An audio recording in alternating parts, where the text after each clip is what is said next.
Hey there gamers, DreamcastGuy here, and today we're talking about PlayStation Plus because Sony just revealed the PlayStation Plus games for November and they're surprisingly fantastic. Now, I'm not going to sugarcoat it. A lot of the months of games we've gotten in 2024 have not exactly been spectacular. A lot of them have been random garbage in a lot of cases where you'll get a sprinkling of really 10 out of 10 good stuff, but the great classics are too few and far between. So let's talk about the months that are being added to the service in November and the one tiny downside of it. But let's discuss. Hi, hope you're having a great day. And if you could, please give this video a like and subscribe if you haven't already.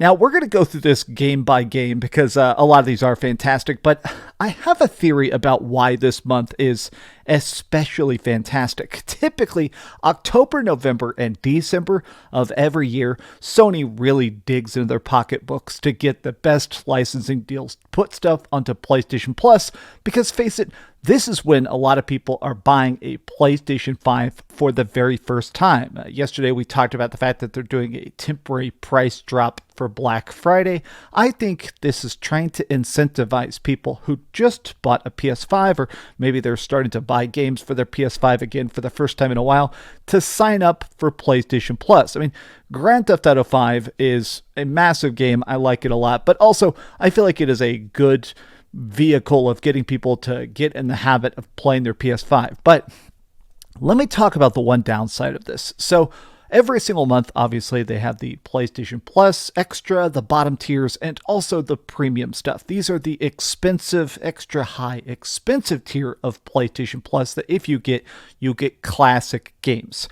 Now, for years, I have been the biggest advocate for more retro games on current platforms. I don't care if it's PC, if it's Nintendo Switch, if it's PlayStation, if it's whatever.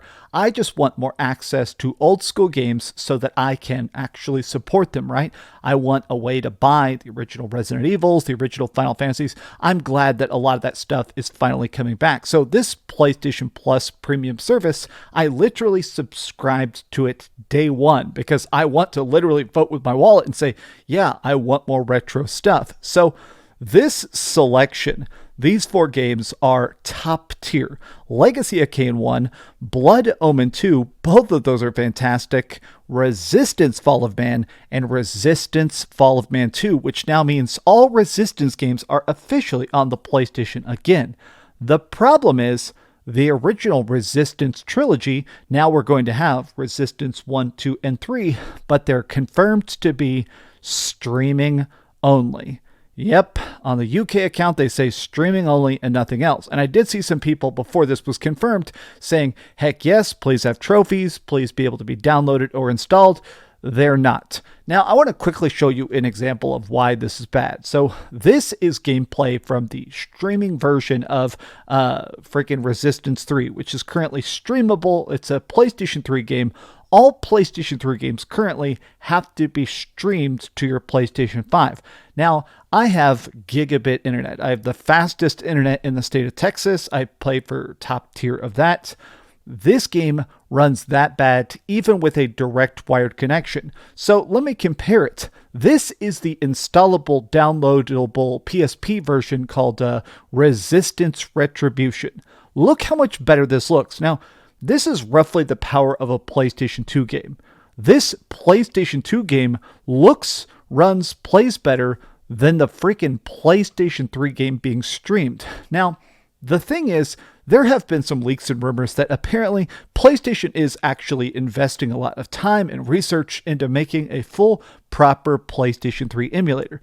Now, the reason this rocks is because, the legacy of the PlayStation 3 truly can't be understated. I think PlayStation 3 games are fantastic, but even just the fact that it's weird to think about how many, there's probably 90, maybe even 100 incredibly good, just top tier PlayStation 3 games that only exist on the PlayStation 3. It would be cool if they're playable on the freaking PlayStation 5. But the other thing of this I do want to talk about is the other games in the service.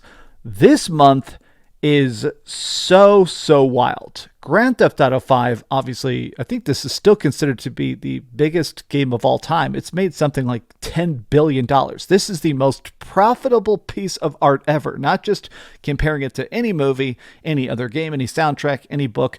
This thing has sold an infinite amount of money. So the fact that they're putting that on the service, I feel like most people that even care about Grand Theft Auto have already had this game for years. But I give them props for throwing it in, because this means that more people who have perhaps not played it, as I punch the mic, will now have a chance to pick it up. Dying Light 2. So I liked this game at launch. This has had a bunch of bonus patches, which is extra cool. Dying Light 2 is very cool. It's got like a flying system. Imagine the most outlandish MacGyver-style zombie apocalypse, and that is Dying Light 2. It is fantastic. Like a Dragon Ishin, this is basically Yakuza and feudal Japan. Extremely cool. But here are a bunch of games that I have never played before. I've never played MotoGP 24. I think I've heard this game has like crazy graphics. I'll try it out for the heck of it.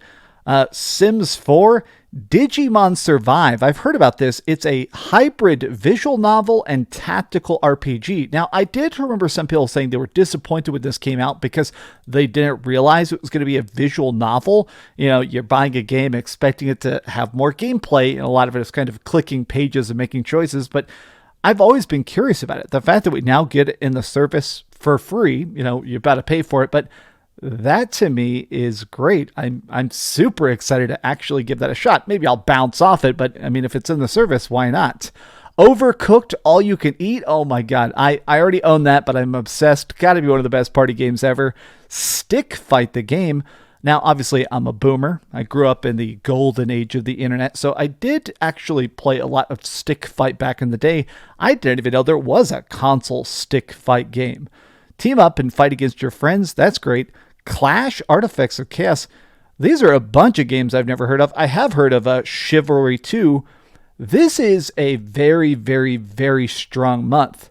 And I kind of give them props because honestly, it does feel like at times that, I don't know, these subscription services, whether it is Xbox Game Pass or whether it is PlayStation Plus, it's very obvious that it's difficult to run it on the back end. I'm not going to act like it's an easy time. I mean, you're having to constantly get licenses and organize deals probably years out and stuff so it can land on your service day one. I'm proud of any time that the PlayStation Plus is good. I mean, I'm mostly paying for it for the retro games, so I'm glad whenever we get to other stuff that isn't complete trash. Honestly, the reactions of this seem to be pretty dang positive. Good month. Dying Light 2 is absolutely fantastic. It's interesting that people are talking about, like, I feel like the primary talking point is people happy that we're getting Resistance and disappointed that it's streaming. Yeah. Sony, I'm not sure how that PlayStation 3 emulator development is going, but hopefully you find a way to speed it up. But these are just some off-the-cuff thoughts. What do you guys think about this month's PlayStation Plus premium titles? Is it good enough for you, or is this a bit of a dud? Tell me your thoughts in the comments down below, and if you enjoyed this video, be sure to give it a like, subscribe if you haven't already, and please keep dreaming. I have been playing video games in the dark a lot today. I got the blackout curtain up. I've been playing more Final Fantasy VII Rebirth. And yeah, for some reason, these spotlights are killing me today. But I love you. Thank you for watching. Thanks so much for watching that video. If you want to see something else, you can always click this link to see what I put up last, or, you know, subscribe and see what's coming up next. Also, I promise that whatever I do, it'll try not to suck.